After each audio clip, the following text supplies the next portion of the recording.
स्थापित किए जाएंगे और कार हैचरी इनपुट सहायता दी जाएगी। इसमें आपका जो जनरल कम्युनिटी है, जो जनरल कास्ट है, उसको 50% अनुदान होगा और अनुसूचित जाति जनजाति और अति पिछड़ों को 70% अनुदान दिया जाएगा। चतुर्थ कृषि रोड मैप के अंतर्गत दलहन फसल के प्रोत्साहन हेतु वित्तीय वर्ष 2024 में कुल 95,95,50,000 रुपए लागत की योजना कार्यान्वित की जाएगी। ये दलहन दाल की योजना है और दलहन जो पल्सेस की योजना है, इसमें कार्य किया जाएगा। फिल्म प्रोत्साहन नीति 2024 एक नई पॉलिसी सरकार ने विभिन्न जो फिल्म निर्माता हैं उनको 4 करोड़ तक अनुदान का प्रावधान किया गया है। मैं डिटेल्स आपको दे दूंगा। इसमें सिंगल विंडो के प्रावधान किए गए हैं, सिंगल विंडो क्लियरेंसेस के, ताकि राज्य में फिल्म शूटिंग को प्रोत्साहन मिल सके और राज्य में जो फिल्म निर्माता है यहाँ पर स्थानीय भाषा, हिंदी भाषा, अन्य भाषाओं में फिल्म शूटिंग कर सके। स्वास्थ्य विभाग में जीविका के माध्यम से जो सफाई कार्य चलता था, उसमें शुद्धि पत्र भी स्वीकृत किया गया है। इसमें जीविका को ₹1.20 प्रति वर्ग मीटर प्रति माह अंकित हो गया था। इसको संशोधित करते हुए ₹1.20 प्रति वर्ग मीटर प्रति दिन इसका करेक्शन किया गया है। तो हर जो जीविका ग्रुप है जो अस्पताल परिसर में सफाई करेंगे, वो ₹1.20 प्रति वर्ग मीटर प्रति दिन उनको भुगतान किया जाएगा। शिक्षा विभाग के अंतर्गत भागलपुर अंतर्गत विक्रमशिला विश्वविद्यालय जो ऐतिहासिक स्थल है, वहां पे सेंट्रल यूनिवर्सिटी की स्थापना है। 205 एकड़ भूमि चिन्हित की गई है, 205 एकड़, और इसके लिए जो लैंड एक्विजिशन का कॉस्ट है वो 87,99,81,355 रुपए इसमें निहित है।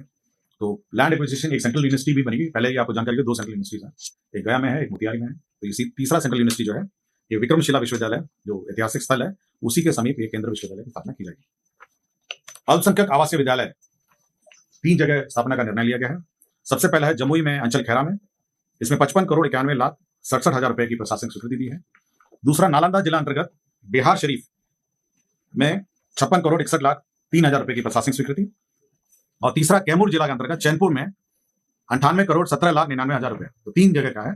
पहला है जमुई में अंचल खैरा में, दूसरा नालंदा जिला अंतर्गत बिहार शरीफ, और तीसरा कैमूर जिला अंतर्गत चैनपुर में। तो 3 जो अल्पसंख्यक विद्यालय हैं, आवासीय विद्यालय, उसकी स्वीकृति दी गई। राज्य सरकार ने बिहार जिला परिषद के भू संपदा लीज नीति का भी घोषणा की है। भू संपदा का मतलब है कि जो जिला परिषद आज के दिन में बहुत सारी जमीनें उसके पास है, उसका बंदोबस्ती का जो नीति है उसकी स्वीकृति दी गई। अभी कोई नीति नहीं थी, लोग अपने मर्जी से जिला परिषद अपने अपने सुविधा अनुसार इसकी बंदोबस्ती करते थे। अभी नीति यह है कि जो कृषि भूमि है, अगर कृषि भूमि देना है 5 साल के लिए, तो वह बाजार मूल्य में दिया जाएगा और ये जिला परिषद निर्णय लेगी। और जो लॉन्ग टर्म लीज है 30 साल या 60 साल का, अगर लॉन्ग टर्म लीज दिया जाना होगा तो जिला परिषद को पहले राज्य सरकार की अनुमति लेनी होगी, उसके बाद वो लॉन्ग टर्म लीज कर सकेंगे। राज्य में 3 खनिज ब्लॉक का नीलामी का निर्णय लिया गया है। 3 खनिज ब्लॉक है, मैं तीनों का बता देता हूँ। एक आपका जमुई में मजोस में मैग्नेटाइट आयरन ओर का है, और भंटा मैग्नेसाइट है, ये जमुई में है, और भोरा कटरा लाइमस्टोन ये रोहतास में है। तो 3 जो लाइमस्टोन का ब्लॉक है, इसकी नीलामी होनी है। तो इसकी रिजर्व जमा सरकार ने निर्धारित की गई है। जो जमुई में है मैग्नेटाइट आयरन ओर है, उसका 3,817 करोड़ है। भंटा मैग्नेटाइट है जमुई में, इसका 511 करोड़ है, और लाइमस्टोन का जो रोहतास में है 1,761 करोड़ है। तो 3 जो खनिज ब्लॉक है, राज्य सरकार इसको ऑप्शन करने वाली है, और इसी का जो रिजर्व जमा है उसकी स्वीकृति दी है। सूचना एवं जनसंपर्क का एक संलेख था, जिसमें बिहार वेब मीडिया नियमावली 2021 की स्वीकृति है। यह पहले ही स्वीकृत हुआ था, बिहार वेब मीडिया नियमावली। केवल किस स्थिति से यह अधिसूचित होगा और किस स्थिति से लागू होगा यह स्पष्ट नहीं था। तो बिहार वेब मीडिया नियमावली जो है 2021 जो है संशोधन नियमावली, वो जिस दिन अधिसूचित होगी उसी दिन से लागू होगा। केवल डेट का घोषणा है, अन्यथा यह ऑलरेडी स्वीकृत योजना है। गर्दनी बाग में जजेस कॉलोनी, जजेस इंक्लेव के लिए 75 करोड़ 86 लाख रुपए मात्र की योजना स्वीकृत की गई है। इसमें पटना उच्च न्यायालय के माननीय न्यायाधीशों के लिए 20 आवासों के लिए स्वीकृत किया है। यह जजेस इंक्लेव होगा और ये गर्दनी बाग में स्थित होगा। नालंदा में जो अंतर्राष्ट्रीय खेल अकादमी है और अंतर्राष्ट्रीय मानक में क्रिकेट स्टेडियम है, उसके लिए 81 पदों का सृजन किया गया है, और इसमें डायरेक्टर, अकेडमी के डायरेक्टर हैं और बाकी सभी पद हैं। तो 81 पदों का सृजन किया गया है। शहरी क्षेत्र में जो निर्माण किए जाने हैं, शहरी क्षेत्र में छोटे मोटे काम रहते हैं, नली है, गली है और अन्य सभी काम है जो महत्वपूर्ण काम है, उसके लिए एक नई योजना ये स्वीकृत कैबिनेट ने की है। इसका नाम है मुख्यमंत्री समग्र शहरी विकास योजना।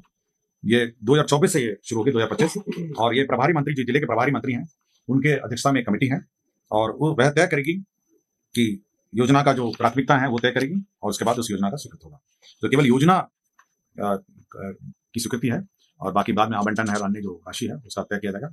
इसमें जो सड़कों का चयन है, सड़कें बनानी है, गली बनानी है, नागरिक सुविधा है, डिवाइडर है, पौधे हैं, पार्किंग स्थल है, पैदल यात्रियों का है, नालों का चयन है। तो जितने भी जो शहरी क्षेत्र में राज्य सरकार अपने निधि से करना चाहिए उसके लिए योजना स्वीकृत है। बिहार राज्य खेल प्राधिकरण में जो स्पोर्ट्स अथॉरिटी है उसमें 301 पदों का सृजन है, यह भी। परिवहन विभाग का एक संलेख था जिसमें BH सीरीज जो भारत सीरीज की गाड़ियां हैं उसमें एक मुश्त 14 वर्षों के लिए रोड टैक्स लेने के लिए निर्णय लिया गया है, जिसमें नियम 47, 48, 50, 51, 54 और को अमेंड करते हुए एक मुश्त 14 वर्षों के लिए टैक्स वसूली का निर्णय लिया। स्वास्थ्य विभाग में माननीय न्यायालय के आदेश के आलोक में जो सर्जरी के अंतर्गत अनुशंसित अभ्यर्थियों को सहायक प्राध्यापक के पद में नियुक्ति किया जाना था, उसमें पद सृजित किए गए अतिरिक्त पद और 4 डॉक्टर को नियुक्ति करने का निर्णय लिया गया। डॉक्टर मनोज कुमार गुप्ता हैं, डॉक्टर जावेद अख्तर हैं, डॉक्टर मनोज कुमार साहब हैं, डॉक्टर रजनीश चंद्रा। तो न्यायालय के आदेश का अनुपालन किया। बिहार सड़क सुरक्षा परिषद के अंतर्गत लीड एजेंसी के लिए संविदा के आधार पर स्वीकृत लेखा पदाधिकारी रोकड़पाल, इसमें 2 पद थे। ये बिहार सड़क सुरक्षा परिषद जिसमें लेखा पदाधिकारी रोकड़पाल थे और इनके जो क्वालिफिकेशन है वो ऐसे थे जिसमें नियुक्ति होने में कठिनाई हो रही थी, तो उसमें नियुक्ति के लिए जो क्वालिफिकेशन है उसमें संशोधन किया है। ग्रामीण कार्य विभाग में संतोष कुमार है, तदीन सहायक अभियंता ग्रामीण कार्य विभाग, कार्य प्रबंधन बगादो, ये निलंबित है और इनके वृहत दंड के रूप में बर्खास्तगी का आदेश निर्गत किया है। ये निगरानी में रंगे हाथ 50,000 रुपए की रिश्वत लेते हुए पकड़े गए थे और न्यायिक हिरासत में भेजे गए थे। इनको सेवा से बर्खास्तगी का निर्णय लिया गया। कमर्शियल टैक्स में एक सॉफ्टवेयर है, वैट MIS सॉफ्टवेयर है, उसका मेंटेनेंस TCS कर रही है, उसको 1 साल और एक्सटेंड करने का निर्णय लिया गया। कैमूर जिला अंतर्गत अधौरा अंचल में ये अनुसूचित जाति जनजाति कल्याण विभाग का एक एकलव्य मॉडल आवासीय विद्यालय है। ये सेंट्रली स्पॉन्सर्ड स्कीम है और इसमें 8 एकड़ जमीन राज्य सरकार को देनी थी, तो राज्य सरकार ने अनुसूचित जाति जनजाति कल्याण विभाग को ये जमीन निःशुल्क अंतर विभाग हस्तांतरित किया गया। इस पर एकलव्य मॉडल आवासीय विद्यालय जो सेंट्रली स्पॉन्सर्ड स्कीम है उसका निर्माण किया जाएगा। किशनगंज अंतर्गत दीगल बैंक अंचल में जो SSB है, जो सीमा सुरक्षा बल है, उसका कैंप के लिए भारत सरकार को जमीन सशुल्क 60 लाख रुपए में दी गई है। ये सीमा सुरक्षा बल का कैंप है। भविष्य निधि अंतर्गत ये वित्त विभाग का प्रस्ताव भविष्य निधि निदेशालय के अधीनस्थ कार्यालय लिपिक संवर्ग का है, जो अन्य लिपिकीय संवर्ग है सामान्य प्रशासन के, उसी के आलोक में यह संवर्ग भी भविष्य निधि का भी गठन किया गया। पंचायती राज विभाग ने एक पंचायत निर्माण कार्य मैनुअल की स्वीकृति दी है। अभी आज के दिन में जो पंचायती राज में जो योजनाएं संचालित हैं और जो पंचायत में मुखिया और उसके पंचायत सचिव हैं, आज के दिन में कोई ऐसा कोई विशेष गाइडलाइन नहीं है और स्थानीय स्तर पर भी मतलब कंप्लेंट्स प्राप्त होती थी। अब यह कि 15 लाख के अंतर्गत जो राशि है, जो एस्टिमेट्स होंगे, उसका कार्यान्वयन कैसा होगा, उसमें जो स्थानीय अभिकर्ता हैं उनका पैनल बनेगा, उनके बीच में बिड होगा और उसके बाद उनका अवार्ड होगा। और 15 लाख से ऊपर जो है जो बिड होंगे वह उसका रेगुलर बिड होगा। 15 लाख के नीचे भी जो राशि है उसमें सुरक्षा सिक्योरिटी डिपॉजिट क्या होगी, EMD क्या होगी, ऑनलाइन पेमेंट की क्या व्यवस्था होगी, तो पूरा डिटेल है जो पंचायती राज निर्माण कार्य मैनुअल है उसकी स्वीकृति दी गई। दूसरा है कि मान्यता प्राप्त राजनीतिक दलों के कार्यालय एवं आवंटन, तो आवासीय जो है वो हर 2 साल में उसका एक्सटेंशन होता था, मतलब जो पॉलिटिकल पार्टीज को आवास या जो कार्यालय आवंटित होते थे, तो अब वो हर 2 साल का जो बंदेज है उसको हटा दिया गया है और अब ये बाध्यता 2 साल की नहीं रहेगी। अब तो जब तक उसकी मान्यता रही, मतलब अब तो अभी हमको नहीं पता, लेकिन हम केवल कैबिनेट का निर्णय आपको बता रहे हैं। और डॉक्टर IS ठाकुर हैं, प्राध्यापक एवं प्रभारी अधीक्षक पटना चिकित्सा महाविद्यालय अस्पताल, तो संविदा पे इनकी नियोजन PMCH में संविदा पर नियोजन 31/1/2025 तक करने का निर्णय लिया। तो यही